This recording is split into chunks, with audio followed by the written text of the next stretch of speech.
and welcome to That's a Tap UFC 276 Aftermath. Crazy pay-per-view. It lived up with my man DJ, and the UFC just continues to deliver. But I know. there was different fights. Well, what did you think of it overall, DJ? Well, man, CT, good to join you. 1 day removed from the UFC pay-per-view, UFC 276. Really good card. We said it in our preview. It's a stack, guys. It's stacked more than a double quarter pounder, and there's fights catering to all types of audience. And that's what it was. It was a good card. Everyone made weight. And then the fight went through. Look, I enjoyed it. Obviously, a big night for us for fans from this region because both titles were retained, both were hand still. We're kind of off with our prediction in terms of I think I predicted a third round knockout. Didn't really happen, and then obviously I think we were spot on with the Volkanovski prediction. But not to that extent. I knew he was going to win, but I didn't expect the domination like that against Max Holloway, who's also in that pound for pound top 10 list. So overall, really good card. Really enjoyed it. But I don't want to put a dampener on this, but I want to start by saying, for me at least, right, UFC 275 still remains my favorite card, even after yesterday's card, right? Yeah. And I think wow. that main event still remains my favorite fight of the year so far, right? So I didn't see anything yesterday that I thought surpassed it. Wow. For me, maybe because the expectation on that card was so low and the way it delivered UFC 275, and then this was the exact opposite of it, where there was so much expectations because of the caliber of fighters and being International Fight Week and all these things. For me, I felt UFC 275. I enjoyed it a lot more. Like I'd say UFC 275 was a fantastic card and the best card of the year so far. While I'll say UFC 276 was a very good card which delivered on multiple levels. I think for me, the star of the show, without a doubt, was Alexander Volkanovski. I'll be very annoyed when the pound for pound list comes out tomorrow if he is not number one. I think he deserves it. Everyone is saying it. And I hope that, justice is done, and then Alexander Volkanovski takes on that top spot and puts on another crown on top of his featherweight championship title, which is the pound for pound king, right? But anyway, let's get into the card. Let's get into the fights. Let's go from the top, right? The main event. We've had Adesanya take on Jared Cannonier for the middleweight title. Look, what did you think of the fight? Before we get into, what did you think of the fight? Adesanya Cannonier. Look, it was certainly not what I was hoping for. Certainly not what I was hoping for. Like, remember I said in the preview, DJ, that I knew Izzy obviously most likely was going to be dominant, but I hope that Cannonier, would give it his, would have a great fight and make it really interesting. But unfortunately, that wasn't to be. But first of all, shout out to Adesanya again, another guy that he's got, knocked through in the division, and we'll talk about. Obviously, I want to get your thoughts on what's next. But look, Cannonier. Look, going in, I wasn't overly confident that he was going to be the guy to give Izzy his best challenge. We know we're a little bit biased towards Whitaker. Yeah, true. But I thought Cannonier, he's been waiting for this kind of shot for so long. He's been through an amazing journey through the UFC with heavyweight, light heavyweight, middleweight. Yeah. Now he fights for the title, but it just didn't live up to what I hoped. What about you? Yeah, no, I agree. Look, from Adesanya's point of view, it was a technical brilliance. Obviously, it was very calculated in his approach, and the decisions he was making, sort of the distance management, which comes with any of the Adesanya fights. That's what he's known for, and the counter striking, which was there as well. There was a lot of clinching from Jared Cannonier, but still couldn't do much with the clinch work. Just some strikes. He got off some strikes in there. Look, was definitely not the main event that we anticipated, right? Nonetheless, a title defense for Adesanya, who obviously is racking up these title defenses. What we're starting to see now is a pattern in Adesanya's fights where we're seeing decisions, 5-round decisions, right? Yep. And I'm actually going to go ahead and say this is more due to his opponents than him, right? Maybe the Whittaker one was a deviation. I know I'm not being biased towards Whittaker here, but when I was watching that fight, what I was constantly thinking was how good Whittaker's performance was compared to this, because Whittaker did take some risks, right? Yep. Could he have taken more risks? Yes, but he did take a lot of risks, especially against a guy who had previously knocked him out. Now with Jared Cannonier, we know that I think most of his opponents are very patient because of his accurate striking and the ability to drop them, right? Now, and the question always remains, can they take Adesanya shots? When it comes to Jared, we would have assumed, being in those heavier weight classes and having fought heavier opponents, right, who are hard hitters, if there was any guy who could take a shot, it would have been him. And I think as the fight progressed, he did get a bit comfortable. We saw him in the pocket a lot more. He wasn't as distant in terms of being in that fight. Having said that, I think I agree with you. And the where he is right now in his career and his age and everything, this was a rare shot that he got. Well, obviously, he deserved that shot. He fought the opponents he had to fight to get to that point, and he earned that shot. And I think he could have done more with it. I think he will be disappointed that he didn't more with it. Especially for me, what was confusing is in round 5, his corner's telling him you're down 3-1.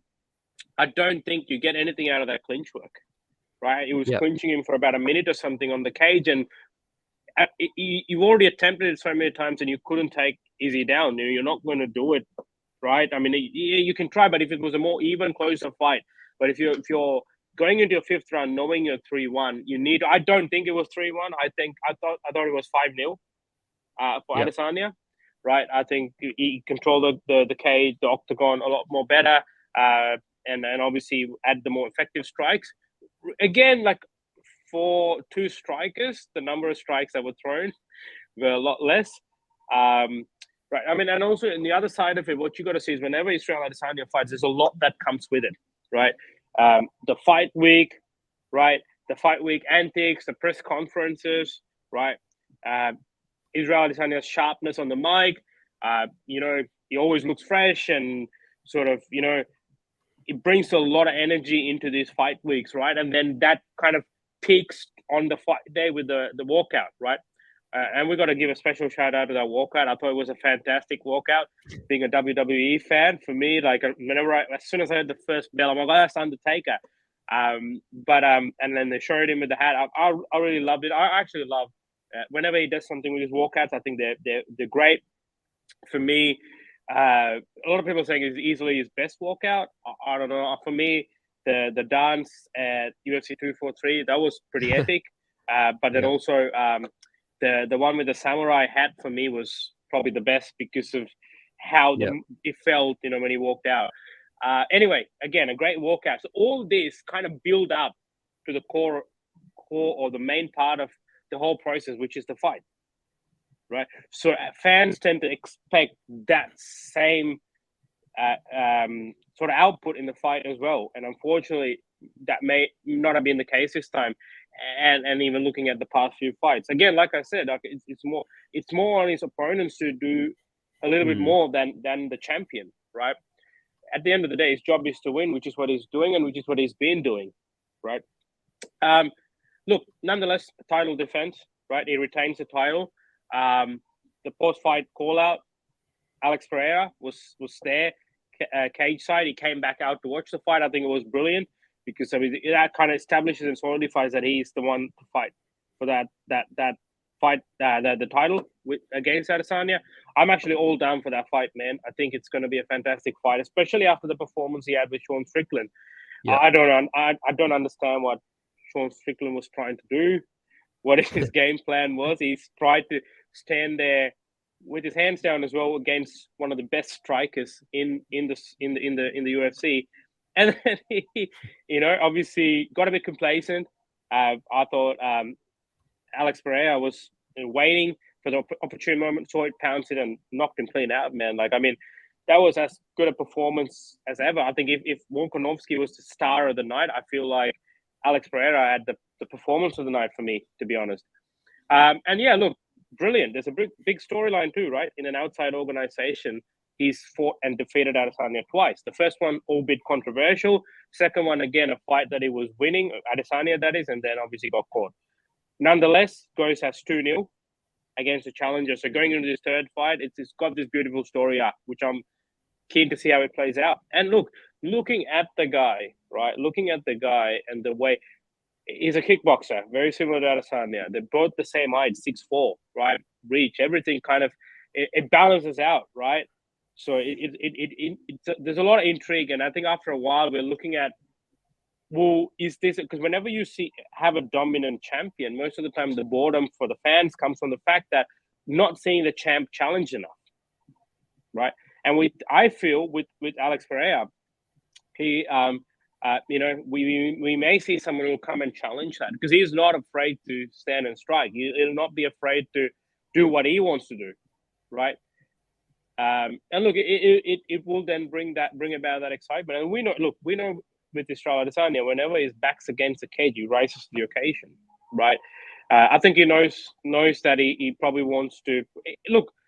I'm sure every intention of him was to put out a great performance. Just unfortunately, he said it himself, I had an off night. I don't want to sound like I'm making excuses for him or anything, but again, it's not the champ's duty to go and do these performances. Like, if you're a challenger, show how much you want it, right? Jared Cannonier, knowing that's his last shot, come on, man, like fourth round, fifth round, just let loose, let's try and see what you can do, That's it. So that's my thoughts on the main event. What did you think? Yeah. No, I couldn't agree more, man. In terms of what's next, you hit on it. Alex Pereira, has been building, and we talked about it in the preview that he is a guy that it's just your styles make fights, and he's pushed Izzy before, in a different organization, but it's time we start, giving different looks to Izzy. We've seen, Whitaker, Cannonier, now Vettori. I mean, everyone. He's had his crack at everyone, and I think that's a fight that fans would want to see. Absolutely. No, I agree. And look, hopefully it's this year, right? It seems like Volkanovski might be ready. He's calling for another fight this year as well. He wants to be super active, which is exciting whenever you've got a champion who's as active as that, and as good as that, man. I'll watch him fight every month if I can, right? Which brings us to the co-main event, right? Alexander Volkanovski versus Max Holloway, right? Now, going into the fight, the whole narrative, and rightfully so, right? We saw that first fight. I thought Volkanovski definitely won that fight. And then we go into the second fight, which was a lot more closer. Could have gone either way. It wasn't a robbery of any sort. It was just such a close fight. Could have gone either way. Now, interestingly enough, Volkanovski lets us know after the post-fight, in his post-fight press conference, look, there were some issues going into that second fight. I just didn't want to say it because I didn't want you guys to think I was giving excuses. And that shows the caliber of champion he is. Man, my respect for this guy goes up day by day. And, I'm definitely a fan, without a doubt, right? I've ordered his T-shirts, right? I mean, let's go walk, So it was a close second fight. And going into this fight, everyone was divided, right? We don't know what to expect. Like, obviously, they both had very dominant fights. The last two fights, we had the Ortega fight and the Zombie fight for the champ, and then we had the Keita and Yair Rodriguez fight for the challenger, right? Yeah. And then look, so everyone's like, they both had stellar performances going in. They're both in the pound for pound top 10. Two evenly matched fighters. Everyone's like, it could go either way, right? Obviously, we predicted Volkanovski to win. When I was giving my prediction, I was thinking, okay, maybe a 3-2, right? Something along the lines of that. He'll edge that decision or something. Man, obviously we had a 5-0 in the main event, 5-0 rounds, that is the round score, and we had a 5-0 in the core main. But man, they couldn't have been world apart, right? This was just a masterclass by Alexander Volkanovski. If there ever was a shutout, this is what it is. This is how you shut your haters. This is how you shut your doubters, right? And he was talking to Max Holloway, mate. It's fair to say Max Holloway, and I'm a massive fan of Max Holloway, you know this. It is fair to say Max Holloway got Max Hollowayed in that co-main event by Alexander Volkanovski, right? I'm still impressed. I still can't get that performance out of my head. It's been running my head. I've rewatched it. It's just fantastic. And the more you watch it, it gets even better to see the small things and everything he does in the octagon. It was fantastic, man. I could not be any prouder to that Alexander Volkanovski is representing our region, man. I think definitely the best fighter in this region, without a doubt. And with all due respect to all the other fighters in this region, we got the massive fighters like we got Adesanya, we got Whitaker, right? All these fighters, but look, I think personally the best fighter out of this region is Alexander Volkanovski. And who would have thought, right? Like 3 years ago, right, when he was fighting Chad Mendes and all of them, we wouldn't have thought. We knew he is good, but we didn't expect or think that he'll be this good, right? So I guess he knew it all along, and that's what he's now showcasing us. So yeah, CP, what did you think of the co-main? Yeah, like I always said in the preview, man, it was for the marbles and for the bragging rights, for the legacy, and he cemented a legacy already now. And he's so much to admire, like you said. I've got family now that weren't really UFC fans. DJ, chat, everybody. Like a few weeks ago, family that I, sort of gotten into UFC a bit more, and now they're like Volkanovski big fans. Rightfully so, man. They're backing the right horse.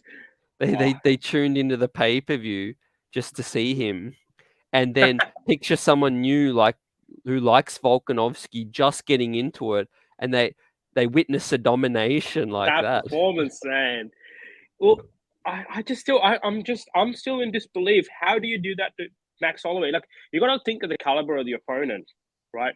So think of this as like it's evenly matched. Like if Kamaru Usman did this to Colby Covington, right? That's what it is. That's the caliber of opponents, right? We've always said that there are some divisions where there's two guys at the top that are just competing for that spot. While they've lost to the champ, they're still close. Whitaker, Colby Covington, right? And then we had Holloway and Volkanovski. And like, after this performance, there's no doubt that he's miles apart, right? It kind of damages Max Holloway's reputation a little bit. It doesn't take away from everything he's achieved, not at all, right? But I think the first two fights, because they were so close, we were like, well, it's still as good. We never know, right? That fight could have gone either way. But now there is that clear understanding that Volkanovski is the best featherweight right now. And personally, in my opinion, man, he's way better than Aldo, right? He's the best featherweight of all time, right? Look. Yeah. In addition to that as well, right? To be able to have that level of confidence, you've gone in and you beat this guy twice, right? As a champion, you got nothing else to prove, right? No. Even though fans, Max Holloway is a very popular guy, so they're going to have a lot of his fans are going to, if ever there's a close decision, obviously they're going to be vocal about it. He had no reason to take this fight and do it a third time, right? But that sort of shows his mindset, right? And who he is as a champion. These excuses that he didn't really say anything till right now, until he actually finished the third fight. Not even the second fight, the third fight, right? It shows what a true champion he is, right? He took this fight and he said, look, I'll show you. He said he was chasing for the knockout, right? He wanted to test his chin and all that. It was all good, but I am very glad that this was a 5-round shutout, right? Because there was no doubt, right? There was no doubt. Yeah. Alexander Volkanovski beat Max Holloway in every possible way, right? there could never have been a better performance.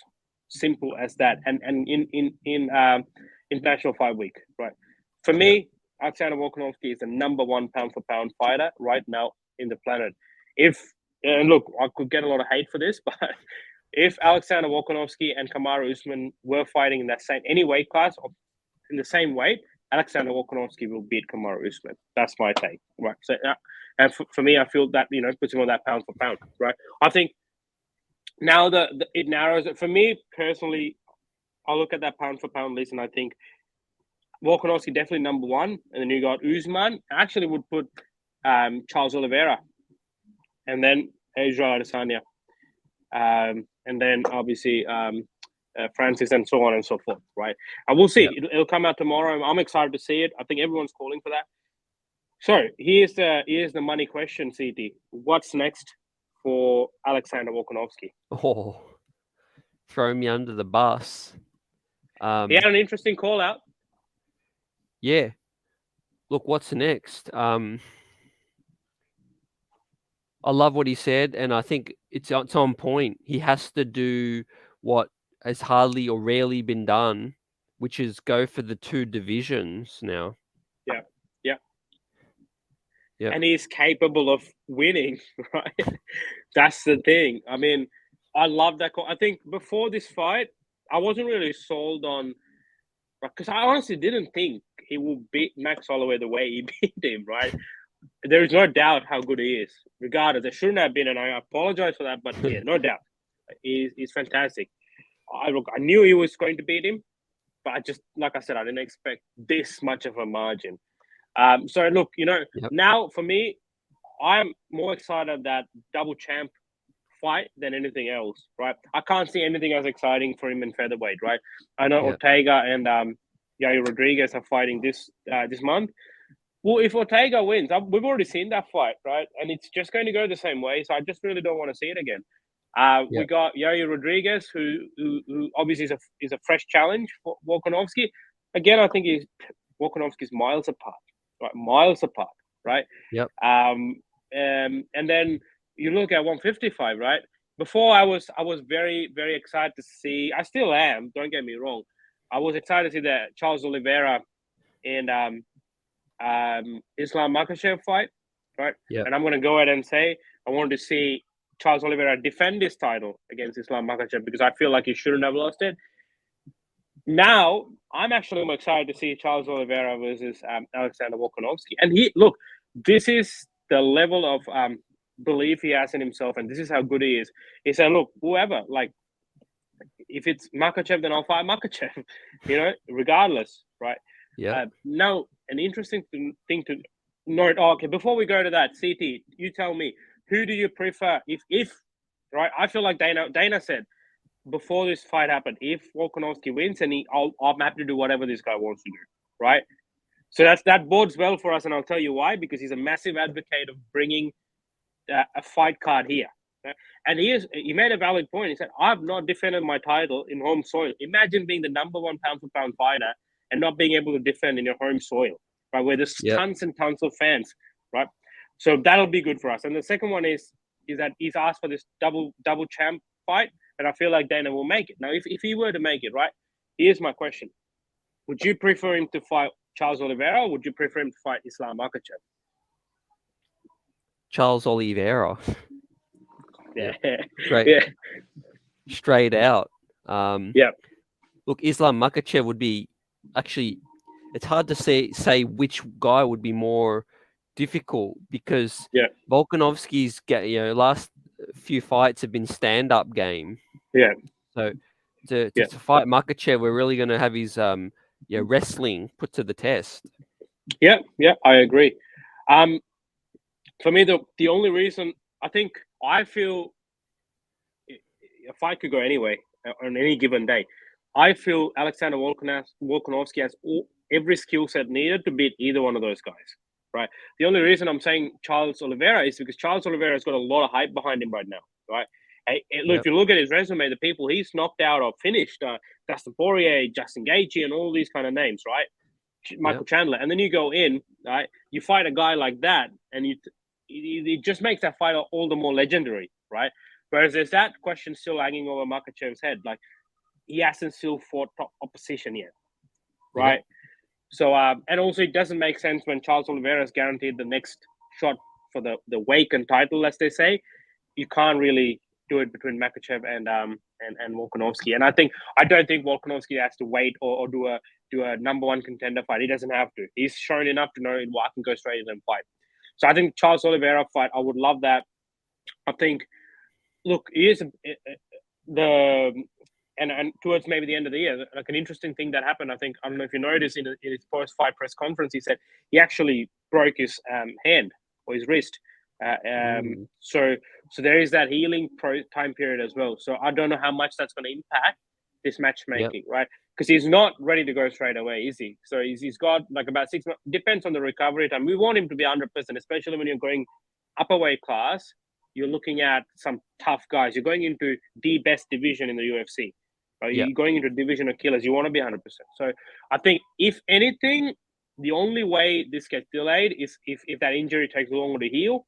And if that's the case, I think we will see Oliveira take on Makhachev, and then the winner will fight Volkanovski. Right? It all depends on that timing. I feel like Dana will stay true to his word and do that. Right? But then they were targeting Volkanovski. Sorry, they were targeting Charles Oliveira and Makhachev for October. Right? So that's just a couple of months away. So if whoever wins that, and then maybe the timing could line up for maybe a January card, right? Now, if you really look at it, right, we're looking at Adesanya is fighting Alex Pereira, right? You've got Volkanovski fighting potentially Charles Oliveira. Let's just say that, right? You all of a sudden you see another similar card which you can host here in Melbourne or somewhere in Australia. But here's the fun fact, right? Both their opponents are Brazilian, so they could go the other way and they could host it in Brazil, which is a lot closer to the US. But let's hope they go where the champions are. What do you think is next? Obviously, he's a great fighter, so I obviously want to give his props to. And like, I think this is not the last we see of Max Holloway. But where do you think Max Holloway goes from here? Look, certainly he's going to get a good name. He means a lot to the UFC. Maybe there's talk of a Conor. Yeah, look, it could definitely be. Yeah, sorry, you go. Yeah, in terms of, I don't know whether Conor could meet that weight, but yeah, Holloway.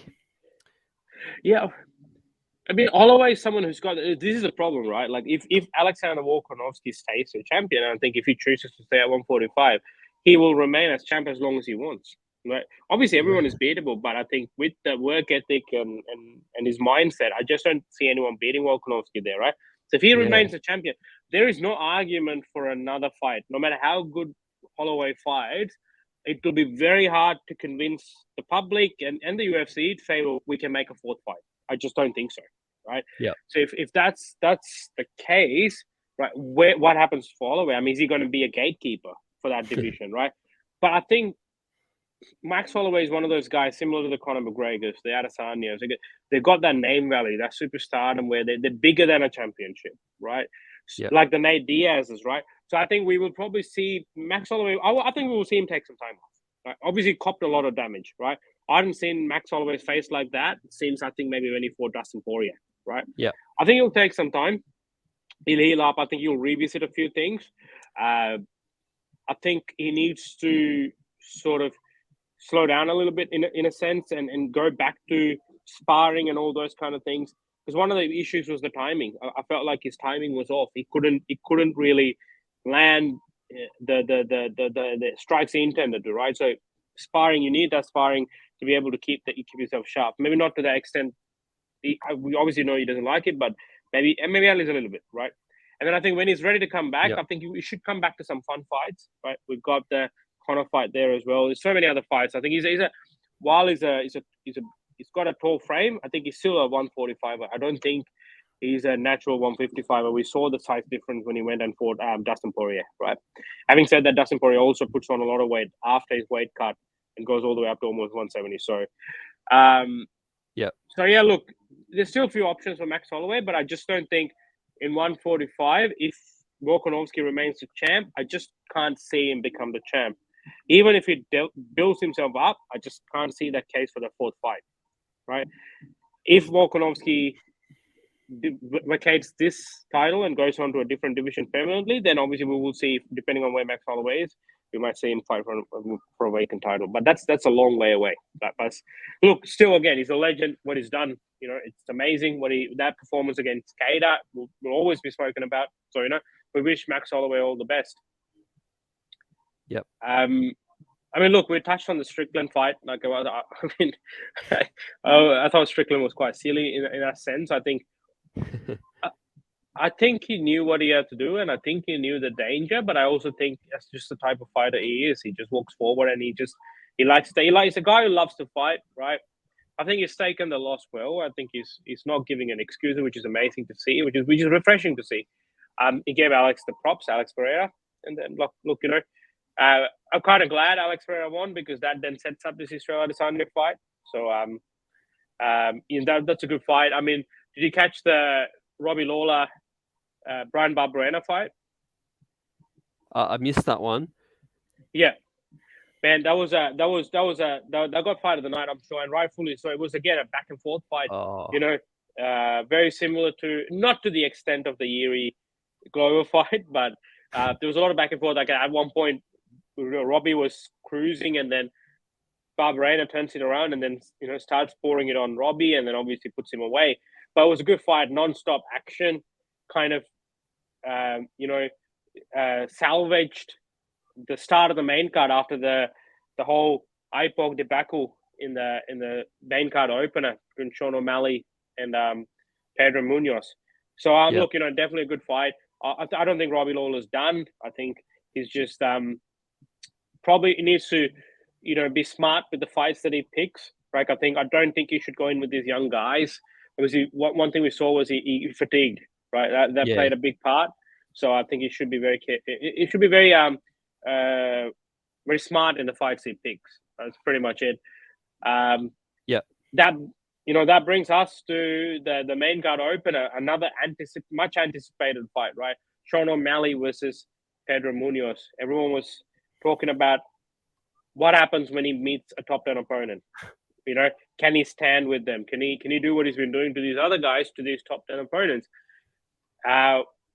We only got a glimpse of it, not enough to sort of answer. I think that question is still unanswered. But what did you think of that fight for however long it lasted? Yeah, look, like we said, he's a dude who's got momentum, and it was a situation where I liked the matchup. Yeah, as well. I really, really liked the matchup, but I guess from what we saw, it's just hard to draw much conclusion, given the circumstances. Yeah. Yeah. Did you think the majority of the chatter online is Pedro Munoz was looking for a way out, and that the IPOC wasn't as severe? Did you agree with that narrative? No, I don't really agree with it. Yeah. I feel like, look, certain eye pokes, it's hard to, and unless you're the fighter, it's hard to. I agree. It's hard to know. Like, put yourself in their position. Yeah, good point. I agree with you 100. I agree with you 100%. I didn't think he was looking for a way out, purely because I don't think Sean O'Malley was, beating him pillar to post for him to look for a way out. Right? I mean, the first round was very evenly matched. There was not as much activity as you're accustomed to in a Sean O'Malley fight, but it was evenly matched. Right? There was no reason. I mean, even if Pedro Munoz was uncertain or was thinking, "Oh, I might lose this," he still showed us enough to know that he could still hang in there and see through to the end of the fight. Yeah. But I just think, look, maybe the angle of the IPOC, it definitely was an IPOC, right? Yeah. And look, obviously, other pretty popular guy, Sean O'Malley, a lot of fans, obviously, the frustrated fans, they do voice their frustrations through these kind of comments. I don't think it was him looking for a way out. I think it was an IPOC that impacted him. As you said, we're not the ones in that cage. It's them, right? At the end of the day, they're putting their lives and their health on the line to fight for us, right? So Yeah. if that person feels they're compromised, and it's not just his decision, like the doctors are coming and they're having a look. Right? If you can't see from one eye, right, especially when you're fighting a striker, you might as well, take the option available. Right? I just don't think the hate he's getting is validated. Right? But would you like to Yeah. see a rematch? I wouldn't be against it. Yeah. Wouldn't be against it. It just wouldn't have me as hype, I feel like. What Yeah. about you? Same. I don't. I mean, I wouldn't mind if they do it, but I just look. We saw a little bit of how that fight's going to play out. So maybe let's look a little bit up the ladder and see who else we can give for Sean O'Malley. I mean, look, if this fight had gone according to the way he had planned it, if he had Yeah. gotten through Pedro Munoz, I think he would have called a top 5 guy, right? Or it would have been a top 5 guy, and then it would have been the title. That's probably the part that the UFC wants for him, and then the part that he wants for him. Yeah. Obviously, it wasn't the case, but I still think, look, if they don't remake this fight, I'm fine with it. Like maybe Cheeto Vera, right? Like that was a Yeah. fight that had no conclusion. I mean, I know he's fighting Dominic Cruz. I'm heavily favoring Cheeto Vera to get the win, right? If he does win, I don't know, depending on what Cheeto Vera wants to do. I know Peter Yan was trying to fight Cheeto Vera too, right? But I just think if there was another fight that we could give Sean O'Malley, probably that fight, and then we see how it actually plays out, right? Yeah, I like that. And that, yeah, and gives him two things at the same time. He gets that top 5 opponent, but at the same time, it's you beat this guy, you're definitely going to be in line or in conversation for that title, right? Yep. So look, let's see how that plays out. Like Dana White says, let's see how this thing plays out. The feature, the preliminary card, the feature bout, which was the Jalen Turner Brad Riddell fight, unfortunately didn't go Brad Riddell's way. But man, again, like a very solid performance by Jalen Turner. A very long, tall structure for a 155-pound division. Obviously, put that to maximum advantage, and got a very slick submission. It was a quick fight. I think it was 45 some seconds. So the submission, the choke was in tight. There was no way he was going to get out of it. So obviously, it was inevitable. Tough luck for Brad Riddell. Kind of begs the question, what's next for him now? Yep. Back-to-back losses. Again, I think he's a great fighter. He's got it in him. He just needs to, again, slow down a bit, maybe take some time, and then come back again, be smart with the opposition that he chooses. Yeah, absolutely. Yeah. Got promise, and we've seen from Jake Matthews, Yeah. Yeah. you got more to hurt yourself, more chance than to jump back straight in the ring and take more losses. Just go back to the well, train, just rediscover your focus, your hunger. Yeah. And then just take time and come back, and then you could easily get back on a streak. We've seen fighters do that. Yeah. Yeah. No, 100% agree. There were 2 retirements in the card. One was Jessica Ai. She retired, obviously. And then we had the legend, Cowboy Cerrone. He finally hung up his gloves and, left the octagon for the last time. It was a long time coming. We were expecting it. Yeah. He wasn't in the best of runs. He was racking up some losses. Didn't seem like his heart was in it. Even in this whole fight week, we just saw him not really dialed in, right? So I'm very happy for him. Great career. Just wrapped it up. That's it. Obviously didn't get the win, but fought another legend in Jim Miller, right? Submission loss. That's okay. And then he just retire. So I think I wish him all the best, and obviously thank you for all the memories he's given. Some of those iconic moments in the UFC that he's provided. Yep. Couldn't have said it better. To be honest, after the fight, I saw him at UFC. I think it was UFC 246 or something in Vegas. Is it the Conor one? Yeah. Yeah, I feel like it was UFC 246. Yep. Yeah, the Vegas one. He just didn't seem like he had that kind of hunger either. Nah. And I think when he took a few shoulder shots and then a kick and then he was done. I think one too many concussions. Yeah, and I just think he just didn't have it in him. And then sometimes it happens, right? Like, you're so driven with a goal, which is to get the title. And as fighters, I guess as individuals, sometimes that's maybe now not a very realistic goal. In his heydays, I Yeah. mean, he fought for the title a few times. Obviously, was not successful. And then when you look at the current crop of champions in both the divisions he's looking at, it's not possible. And this was even if you backdated 3-4 years, you're looking at Khabib at 155, and you're looking at Usman at 170, right? I can't really see him beat either of them, right? So it's a tough one. So I think Yep. maybe like that realization sort of dimmed the fire in him, which showed in his performances after that Conor fight. I was happy he got the Conor fight, man. Like, he got that money, he made that money. So very happy for him in that sense too, right? Yeah. And he still remains Conor McGregor's only win after the comeback in the past few years. So, I mean, let's see. Yeah, look, overall, good card. As I said, overall, very good card, right? Not their fault. They had to do the follow up to UFC 275, which was an insane card, right? Yeah, it was good to see like a lot of fighters in attendance for this card. Obviously, in National Fight Week, you'll see all these fighters, but pretty much all the top fighters were in there. Yeah. Did you see Glover's plea online to give him a rematch? No, I didn't. They were both in attendance. Yeah. So He put on Twitter about to Yuri, and he said, "Hey, give me another chance. I want to prove. I know that I'm better." Oh So man, okay, I wouldn't be mad if they give him another shot. Like, I wouldn't be mad, but I just think I'm just more excited to see Yuri versus Jan.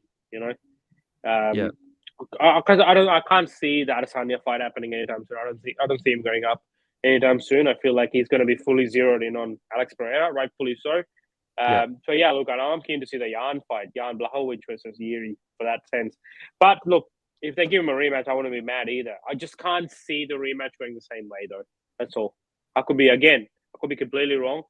Glover's someone who keeps proving everyone wrong, but I just have this feeling that it just doesn't. I can't see it going the exact same way as it did the last time. yeah, yeah. Look, yeah, Um, you're right.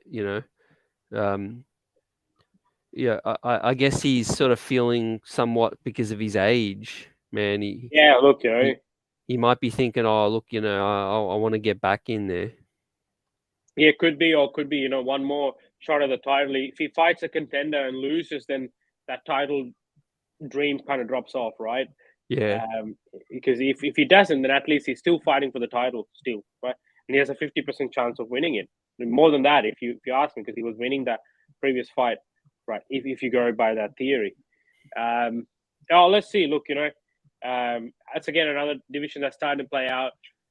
We've got UFC 277 coming up as well. We'll do a preview much closer to it, but that's headlined by Amanda Nunes taking on the champion Juliana Pena. And then we got the co-main event where we got Brandon Moreno versus Kaika of France for the interim flyweight title, which will be an exciting fight. We got Anthony Smith fighting Magomed Ankalaev, which is a very pivotal fight in the light heavyweight division. And there's some other great fights in there as well. So, look, we get 2 cards this month. International Fight Week, June, yep. and then obviously we get accustomed to that.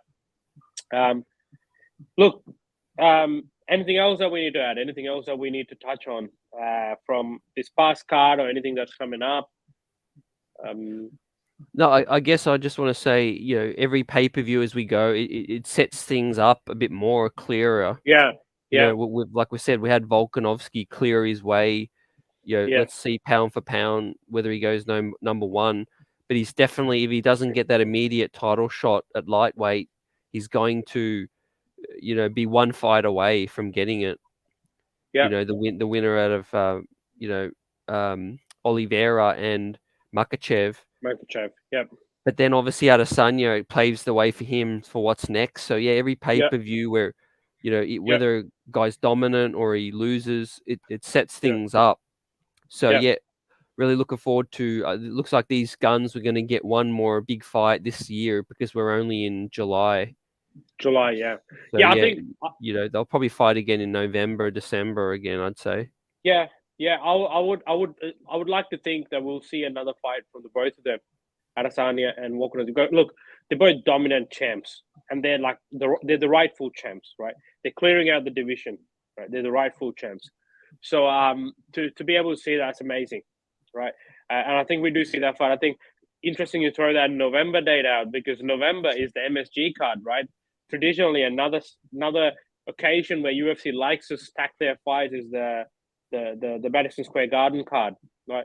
So if they do that, then again, what better way than to get some of the best pound for pound guys in there, champs, So let's see how it goes. But if it were the November one, and if they do end up going with October for Makachev and Oliveira, obviously there won't be a lightweight fight for Volkanovski, I don't think. But we'll have to wait and see, right? Look, another day, another great card, another great performances, two dominant champs, some good fights, and happy UFC fans. We're walking away satisfied again. So and then on to the next. Yep, absolutely, DJ. Looking forward to it. More fights, and another one in the books.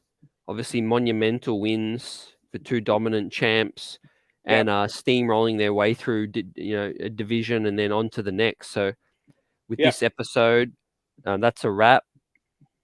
Until we catch you in another episode of That's a Tap.